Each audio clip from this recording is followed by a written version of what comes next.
এবারের আইপিএলে এখন পর্যন্ত মুস্তাফিজুর রহমানের উইকেট সংখ্যা 14টি। এর চেয়ে বেশি উইকেট এখনও কেউ নিতে পারেননি। 14 উইকেটের মালিক অবশ্য একা মুস্তাফিজ নন। মুম্বাই ইন্ডিয়ান্সের জসপ্রীত বুমরা আর পাঞ্জাব কিংসের হর্ষদ প্যাটেলের সমান সংখ্যক উইকেট আছে। যৌথভাবে সর্বোচ্চ উইকেট শিকারী 3 জন হলেও পার্পল ক্যাপ একটি, আর সেটি এখন বুমরার মাথায়। অনেকেই প্রশ্ন করতে পারেন, বুমরার সমান উইকেট পেয়েও মুস্তাফিজ কেন পার্পল ক্যাপটি পাননি। বুমরা ও হার্শেলের চেয়ে কম ম্যাচ খেলেই মুস্তাফিজ তাদের সমান উইকেট নিয়েছেন। দুই ভারতীয় বোলারের যেখানে 14 উইকেট নিতে 9 ম্যাচ খেলতে হয়েছে, মুস্তাফিজ 8 ম্যাচে তাদের ছুঁয়ে ফেলেছেন। তবু কেন মুস্তাফিজ পার্পল ক্যাপের মালিক নন?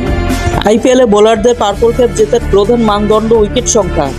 একাধিক বোলার সমান সংখ্যক উইকেট পেলেও ম্যাচ বা স্ট্রাইক রেট দেখা হয় না, বিবেচনায় নেওয়া হয় ইকোনমি,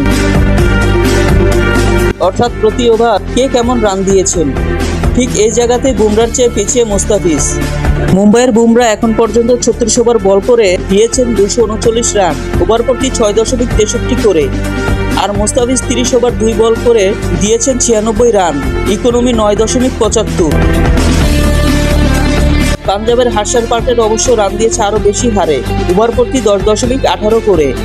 সব মিলিয়ে পার্পল ক্যাপের লড়াইয়ে বুমরা এখন 1 নম্বরে, মুস্তাফিজ 2 আর হর্ষদ প্যাটেল 3 নম্বরে।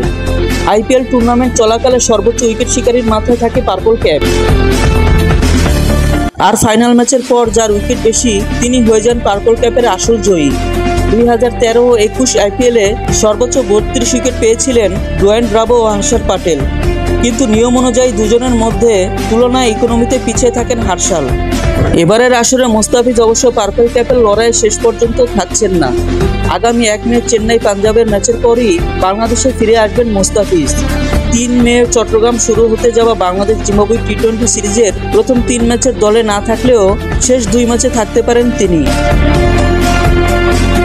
ফেরার আগে মুস্তাফিজ আইপিএলের এক মৌসুমে নিজের সর্বোচ্চ উইকেট নিতে পারেন কিনা দেখার আছে।